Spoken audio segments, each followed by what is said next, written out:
ازيكم يا بنات؟ عاملين ايه؟ يا رب تكونوا بخير. معاكم فيديو جديد وروتين جديد. الفيديو بتاع النهارده هنعمل فيه حاجات كتيره مع بعض، وكمان هنتكلم كلام مهم جدا بخصوص بقى ميزانيه البيت، وهعمل لكم ميزانيه بصوا ما تخرش الميه زي ما بيقولوا يعني.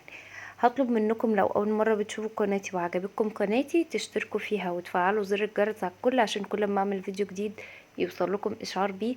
ويلا نبتدي الفيديو بتاعنا. اول حاجة كده نحضر كوباية قهوة باللبن عشان نفوق ونصحصح للفيديو بتاعنا. هنعمل روتين وهنتكلم في اسعار، فعايزين ايه؟ نبقى مصحصحين كده ومركزين. اول حاجة كده هنتكلم فيها بخصوص الميزانية بتاعة البيت. في ناس كتير جدا ما بيعرفوش يظبطوا الميزانية بتاعة البيت، تصرف تصرف تصرف وتيجي في نص الشهر او قبل الشهر ما يخلص ب10 ايام تلاقي الفلوس اللي معاها كلها خلصت، وساعات البيت كمان يكون فاضي ومفهوش حاجات. ده اكبر غلط ان انتي تعمليه، ان انتي ما تكتبيش الاولويات والضروريات بتاعتك، وما تكتبيش اصلا انتي بتصرفي الفلوس في ايه.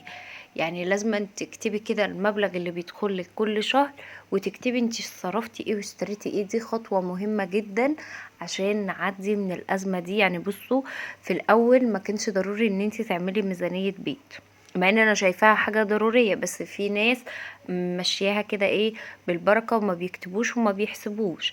لا، بس الوضع الحالي اللي احنا فيه دوت لازم تعملي ميزانية وتظبطي كده دنيتك، عشان الشهر ايه ما يجيش في الاخر وتلاقي الفلوس خلصت منك.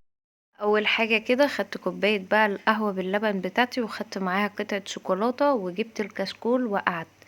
طيب بتعملي ايه او بتكتبي ايه في الكشكول دوت؟ اول حاجة بتكتبي قائمة الضروريات بتاعتك. الضروريات ديت اللي هي الحاجات الضرورية جدا في البيت، اللي البيت بصوا ما يتفتحش من غيرها. اللي هي ايه؟ المكرونة، الرز، الزيت، السكر، الطيور، إيه، المنظفات. اي حاجة ضرورية في البيت بتكتبي ان انتي بتبتدي ان انتي تكتبيها. سواء ان انت عايزة تحسبي الميزانية ديت بالشهر بتكتبي حساباتك بالشهر، عايزة تعمليها بالاسبوع اعمليها بالاسبوع. انا من رأيي ان انت تكتبيها بالاسبوع. طبعا انت لو جيتي تعمليها بالشهر مش هتعرفي تروحي تشتري حاجات تكفي البيت شهر كامل. في حاجات مش هينفع طبعا ان انت تشتريها للبيت شهر كامل، زي الفاكهة زي الخضار. الحاجات دي بتبوظ بسرعة، فعايزين نحافظ على الحاجات ديت، نجيب الكمية اللي تكفينا، ما نبوظش حاجة وما نرميش حاجة. لكن طبعا السكر، الرز، المكرونات، الحاجات ديت عادي ممكن ان انت تجيبيها بالشهر، او اصلا تجيبيها باكيتات هيبقى احسن ليك. يعني الرز هاتي شكارة، المكرونة اللي بتستخدميها النوع اللي بتستخدميه اكتر هاتي منه شكارة. مبلغ وهيتصرف مرة واحدة بس هيريحك يجي 4 أو 5 شهور هتقعدي عندك مكرونة ورز. السكر هاتيها الباكيت على بعض. الزيت نفس النظام. اقل حاجة يعني يكون عندك 3 4 ازايز، ده اقل حاجة. في الشتاء بنقلي كتير وبنستهلك زيت كتير. المهم ان انت بتكتبي الضروريات ديت، وتبتدي بعدها تشوفي بقى ايه الحاجات الكماليات، اللي هي الحاجات اللي مش ضرورية قوي. فتعالوا اقول لكم على الميزانية اللي انا عملتها بتاعت الاسبوع. انا هديكوا افكار، وانتوا حابين تزودوا عن كده زودوا، حابين تقللوا قللوا، براحتكم كل واحد وعلى حسب الدخل والامكانيات اللي موجودة عنده. تعالوا بس اقول لكم بعمل ايه في الروتين، وبعد كده هقول لكم الميزانية اللي انا عاملاها. اول حاجة كده انا كنت فرشت السراير وكنت كنست الاوضة، فيدوبك بس ايه غيرت كده الاكياس بتاعة المخدات معاكم. وعندي بقى السرير، الحتة اللي انا ماسكاها اللي هي الحتة اللي في السرير من تحت دي، محمد شخبط عليها بالقلم الجاف. فانا مش عارفة بصوا اعمل ايه في محمد ده، مبوظ لي كل حاجة والله العظيم زي ما بقول لكم كده. ما بطلش ازعق فيه طول النهار. المهم جبت البليتز ورشيت عليها، بس للاسف الجاف ما طلعش. فهشوف حل تاني وهبقى اقول لكم عليه في الفيديوهات. هشوف بقى هطلع القلم الجاف دوت ازاي. المهم بقى وهمسك الاوضه ايه المعها كده. تعالوا نروح للميزانيه بتاعتنا. انا عامله الميزانيه زي ما قلت لكم لاسبوع، اللي حابب يعمل شهر يعملها اسبوعين، يزود في الفلوس يقلل في الفلوس براحته. دي مش الميزانيه بتاعت بيتي، دي حاجه انا عاملاها وسط. يعني إيه تناسب ايه الناس اللي دخلهم شبه قليل، مش هقول قليل قوي، يعني شبه قليل.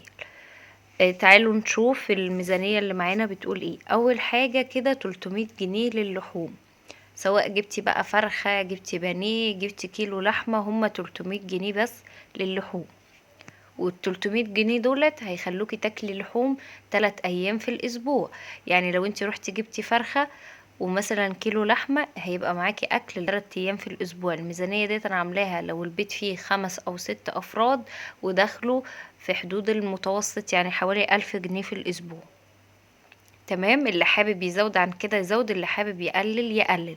ممكن طبعا تقللوا اللحوم، تخلوها يوم واحد او يومين في الاسبوع، على حسب بقى امكانيات البيت عندكم، او ممكن برضو تزودوا عن كده. نيجي بقى للرز والمكرونة والدقيق والسكر والحاجات ديت، 100 جنيه برضو في الاسبوع. كده معانا كام؟ 400 جنيه. نيجي بقى للخضار اللي هو البطاطس والبصل والطماطم والفواكه، هنديهم حوالي كام؟ 150 جنيه. يعني مثلا لو جبتي ب30 جنيه بطاطس، هيبقى معاكي 4 كيلو ونص في الاسبوع، هيكفوكي وهيفيد منهم كمان. لو جبتي بصل مثلا 2 كيلو، هيبقوا ب20 جنيه، هيبقوا 2 كيلو ونص، لان الكيلو وربع ب10. المهم هيكفيكي وهيعدي كمان، هيفيد منه. مش اكيد مش هتستهلكي 2 كيلو ونص بصل في الاسبوع. والطماطم بقى هتسلك ب30 جنيه كده، وايه، وركين الطماطم اصلا رخيصة ب5 جنيه. نيجي بقى للجبن والألبان، نحط لهم برضو 100 جنيه، يبقى كده معانا 400 و150 و100، يبقى كام؟ 650. في بقى 250 كده تركنيهم على جنب.